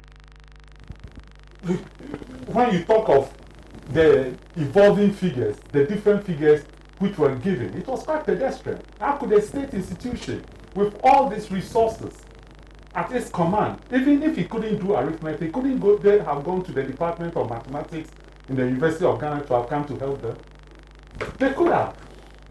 And it follows a pattern. If you reissued under one guy a report, I don't know whether I sent you, on the registration, and there were so many common mistakes in the reports and the figures. Just listen to them. This thing. That's a problem with me. That's a problem with me. You understand? All that. You understand? So the EC has not performed well. All right. And I'm saying that it is not only the EC which has not performed well. Most institutions in this country do not perform absolutely well. Absolutely. Mujib, yeah. Are you satisfied with the performance of the Electoral Commission throughout this process? Yeah. So I am satisfied, but they are not 100% perfect. But as an institutions, as we all know, there's room for improvement. But so far, they have done their best, and I think the best is what we are experiencing. And the best is good. So we will only urge moving forward. At least some of the concerns raised by individuals, stakeholders, and other international organizations should be factored in place. So going forward, at least we can perfect the system. Okay. Yeah. But is it the case that listen, NDC, we don't care about you, we have declared you can go to hell? It appears that is what I'm seeing. Yeah. That we have declared. If you like, do whatever you want to do. Kwame, let me correct a statement you said, like the pre, the substantive, and the post. Kwame, you know what we have long at a point that the political parties engage with the Electoral Commission is what we call IPAC. And by law, I think IPAC is not, the Electoral Commission is not bound by accepting whatever advice or coming from IPAC. And I think long ago, we have had issues with IPAC. There will be a point that the Electoral Commission will agree that, oh, this suggestion you are bringing is good. So when we incorporate it into our work, I think that it will help and give us a clearer picture and help us moving forward. But there are most instances too they disagree with IPAC and they don't factor their concerns as they move on. But as and when they don't factor maybe what you see or what you have suggested, that doesn't mean that the Electoral Commission don't like that particular party. That doesn't mean the Electoral Commission is in favor of another party. Even mind you, the political parties go to Electoral Commission without even pre-discussing themselves. They don't discuss among themselves. each party go with what maybe when the Electoral Commission invite them and give them the area of the purpose of the meeting. So they meet among themselves as parties and also, okay, this is what we are taking to the Electoral Commission. This is what I want to say. But that doesn't... the impression I am trying to correct is, don't think that maybe right from day one, they are skewed and they are just trying to make sure that MPP emerge victorious, whether crook or foul means. There's an election. Yes.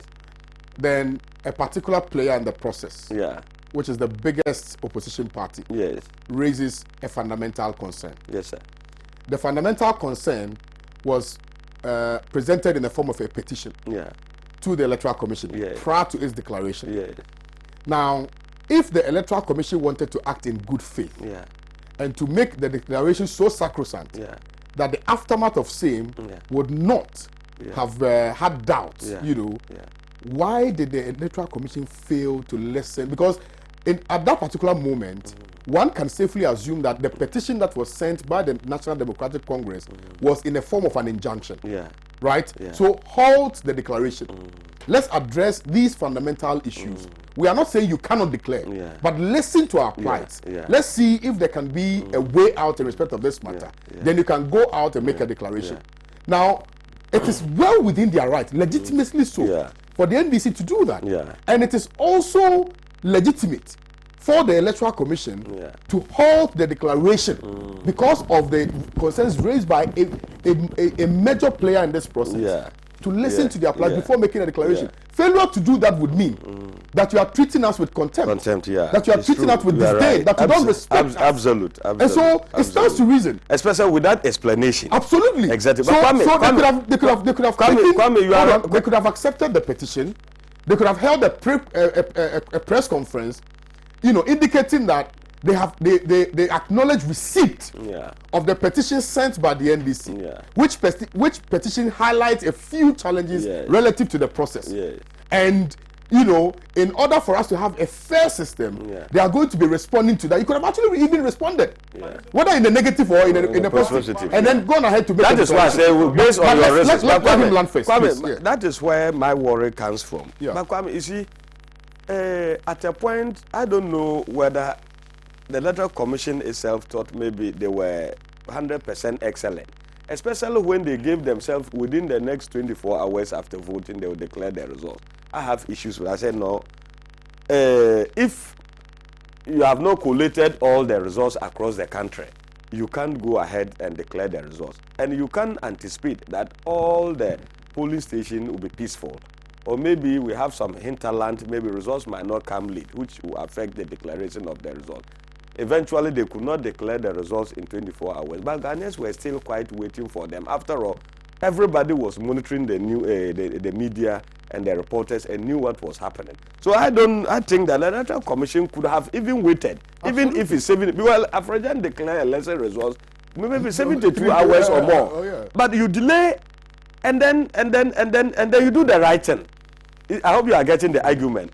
And aside that, my problem, if indeed the engagement was not proper by the representative of the political parties, it is also another issue we have to look at. But I don't know. I stand to be corrected. Whether this time around, the system have changed like what we used to know. Maybe the strong room is there. You have all the representative of the political parties. Mind you, the political parties themselves collate their results. So what is coming? They already feed their members there. So they know if it's Akotia, this is what President Akufo-Addo get, this is what candidate Mahama got. So they will go there. So if what the facts from Central Eastern Region to Electoral Commission tally with what their agents have at the strong room, they only sign onto it and they factored it in. And I think that is how maybe we have how come we had conflicting figures from Ashanti region? I don't know. I don't know of that. I don't know of that. That is why the EC but that is you have. But that notwithstanding, there's still an opportunity for the new National Democratic Congress. That opportunity was also presented to the EC before the declaration. Of course. Should have. But you didn't listen to my earlier submission. The fact that the EC, by whatever reasons, maybe I don't know whether Charlotte her team has explained that to the people of Ghana, Jim Mensah, not responding to the petition doesn't close the door for the NDC and former President John Dramani Mahama. Okay. No, now they have, because the Electoral Commission itself is bound by law. You are getting my argument wrong. No. The Electoral Commission is an umpire in a process, right? And in that process, which was ongoing, a particular player, major player in that process, says that these are the challenges we have. Kwame, understood. You are going to make a declaration, but listen to our plight, address those concerns before you make a declaration. Kwame, fine. You say no. Kwame, I'm coming. Okay, granted. So you are a general manager here, but you have your boss. So if I have an issue with Pan Africa and I petition you, maybe and you fail to respond to my petition, nothing prevents me from petition to the higher level. When your failure, I hope you are getting, when you are also under the higher person. So I can do that. Mujib, we are not fighting. We are not fighting. When your failure to respond to my petition, yes, has some ramifications which could have been avoided. Precisely. And that will give you the opportunity to have doubts. Especially so when your failure had the potency of creating chaos in this country and creating conflagrations which would destabilize the nation. So you should have listened to it. Exactly. So that didn't happen. So what next? Should people go on the street? Have doubts. So people go on the street? I think Mujib is failing to understand the role of the Electoral Commission in elections. Why? You see, irrespective of the differences you feel you may have as a commission with any political party, the task of the Electoral Commission is simply not to organize elections for Ghanaians to go and vote, but to also drive the processes that would lead to the acceptability of declared results. And it is the reason why the Electoral Commission should have listened to the National Democratic Congress and probably consider their petition and try to engage them in fulfillment of the objective of the constitution of this country and fulfillment of their mandate to ensure that they declare election results that are acceptable by all. And so the Electoral Commission wouldn't have been doing the National Democratic Congress by simply listening to their petitions and sitting down with them to iron out the differences. They would have doing themselves a favor and actually living according to the dictates of the law that established them. Yeah. And so, Mujib, it is not enough for you to call on the National Democratic Congress to consider going to court because the EC failed to entertain their petition. Every sound-minded Ghanaian with the nation at heart must equally be questioning the conduct of the Electoral Commission that is mandated by law to drive a process that will lead to acceptability of electoral results. And the question we should be asking is that, do you honestly think that the Jean Mensah-led Electoral Commission more or less led that drive in terms of assuring acceptability of our electoral outcome? Definitely not. It was not for fancy media engagements and acceptability of maneuvering by electoral commissions that it took sometimes more than 2 days for Afarijan to declare election results. It was simply because he knew all parties. Even when people are losing, sometimes they need to understand why they are losing from the figures, and the figures must make sense to them. And it was only through such engagements that political parties would in the process appreciate the nature of their loss. But this electoral commissioner was simply engaged in an agenda to declare Nanado president. I'm coming, please. I'll listen to you. Mujib, please. So after the end of Mujib, what is your results collated? Mujib, I told you, I think he asked that question. Listen. I want to know the results of the National Democratic Why Congress. would the National Democratic Congress, that are still considering fighting options, let the Electoral Commission and the likes of you as a party? But we should know your results. I'm coming, but I'm getting there. You have asked a question. I'm going to allow me. Relax. I told you from the onset that there is a strategy behind the reluctance of the National Democratic Congress to make public what we have collated. And I have told you that the conduct of this Electoral Commission engaged in changing figures on daily basis on its social media handle clearly gives credence to the decision of the National Democratic Congress not to make public what we have collated, for them to go back into the bedroom and make amends and make our case even in court difficult. That is if we decide to go the way of the court. And so we are not stupid and we are not dumb. Why do you think decent-minded politicians... I'm coming. Why do you think... Why do you think that decent-minded politicians for the first time have been seen on radio and on TV to have lost their cool as far as this broad day robbery is concerned?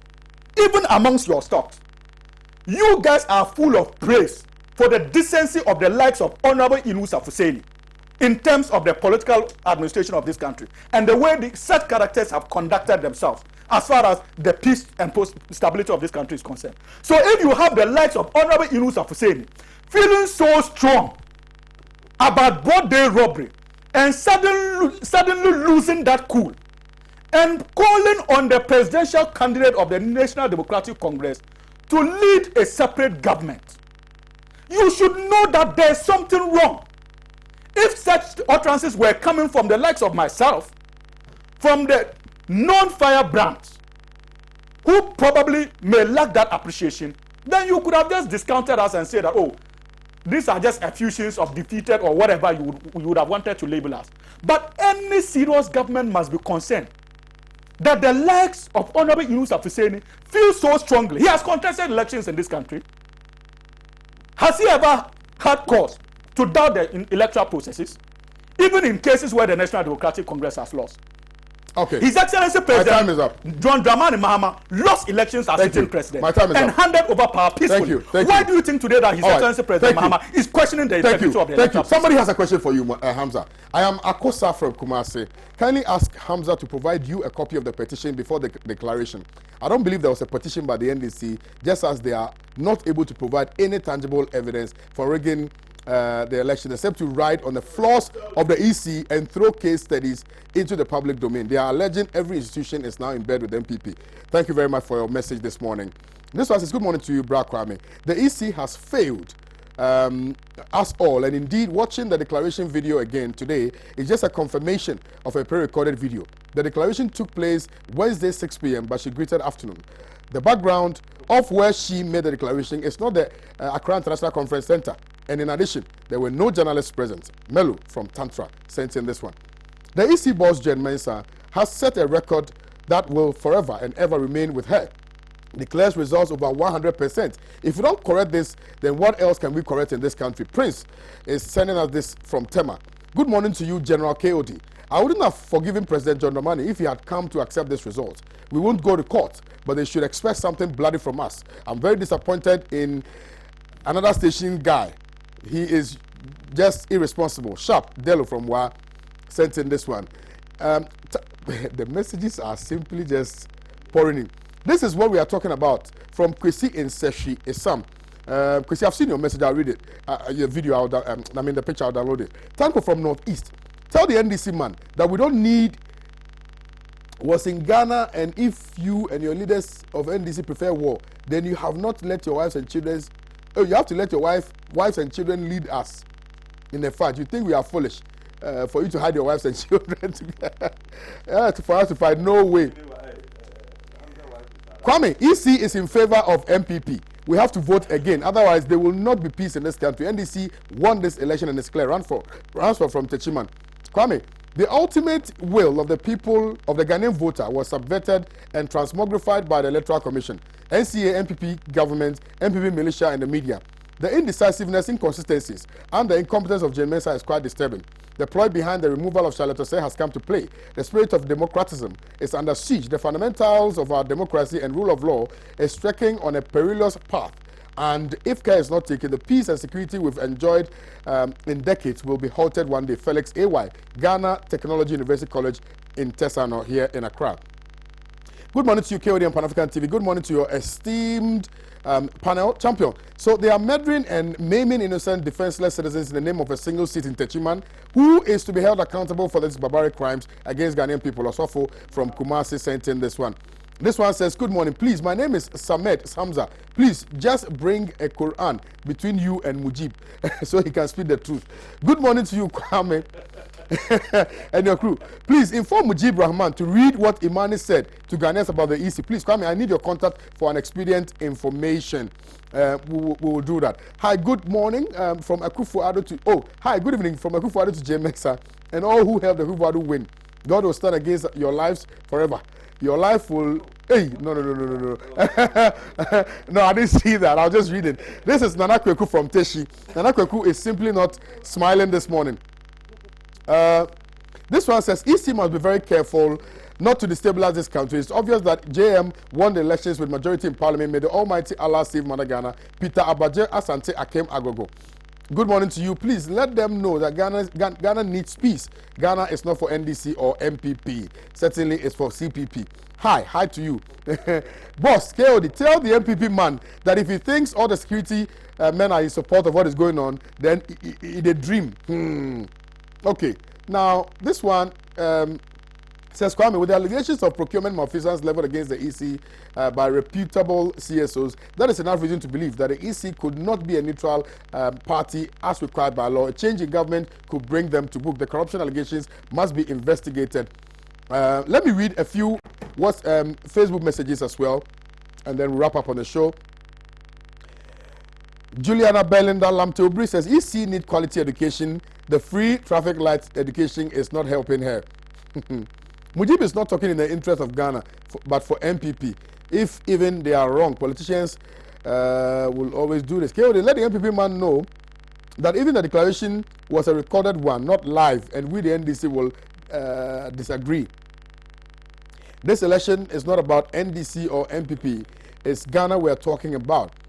Ibrahim Washara says, some MPP party food commentators are thinking about themselves and not Ghana. Abubakar says, you saw what happened in 2012, go to court. Hateka, Kwesi Samson says, please, get Mujib. Isaac Opoku Mensa, NDC will be in opposition for 30 years because every 4 years it will be free and fair. Oscar says, if Mahama accepts this election, nobody will vote for NDC again. Jemensa has made Charlotte Osei a champion. Ibrahim Washara. Felix says, please, Kwame, why is MPP saying NDC should go to court before changing the figures? Do they know something that we don't know? Hassan says, is the election not quite clear? James Asuro says, good morning, KOD. Please, I need Honorable Hamza's number. He delivered very, very well. I pray for him. Justice is what we need, nothing less. Mr. Man, please tell the NDC guy, oh, my name is Kwame. The guy often saw. Oh my goodness. Anyway, thank you very much, Hamza Suini, for your time. Thank you, Mujib, for your time. My time is up. Thank you, Mr. Enaku, for your time. I'm always grateful that you come all the way from Tama. I'm grateful. Thank you very much. Thank you to the viewers of Pan-African Television. Today has been exceptional with you this morning. Thank you for sending in your messages. Thank you for sharing the feed. Thank you for watching us. And thank you for contributing to the show.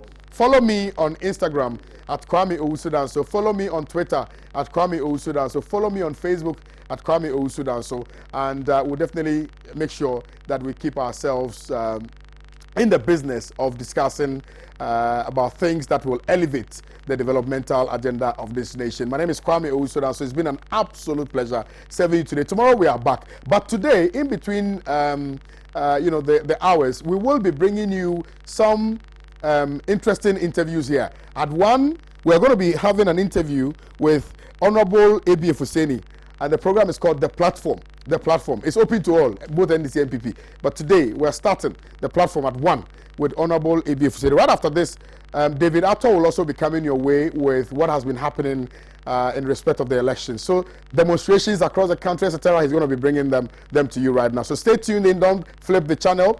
My name again is Kwame Owusu Danso. I'll see you guys tomorrow. Have a wonderful day. Bye-bye.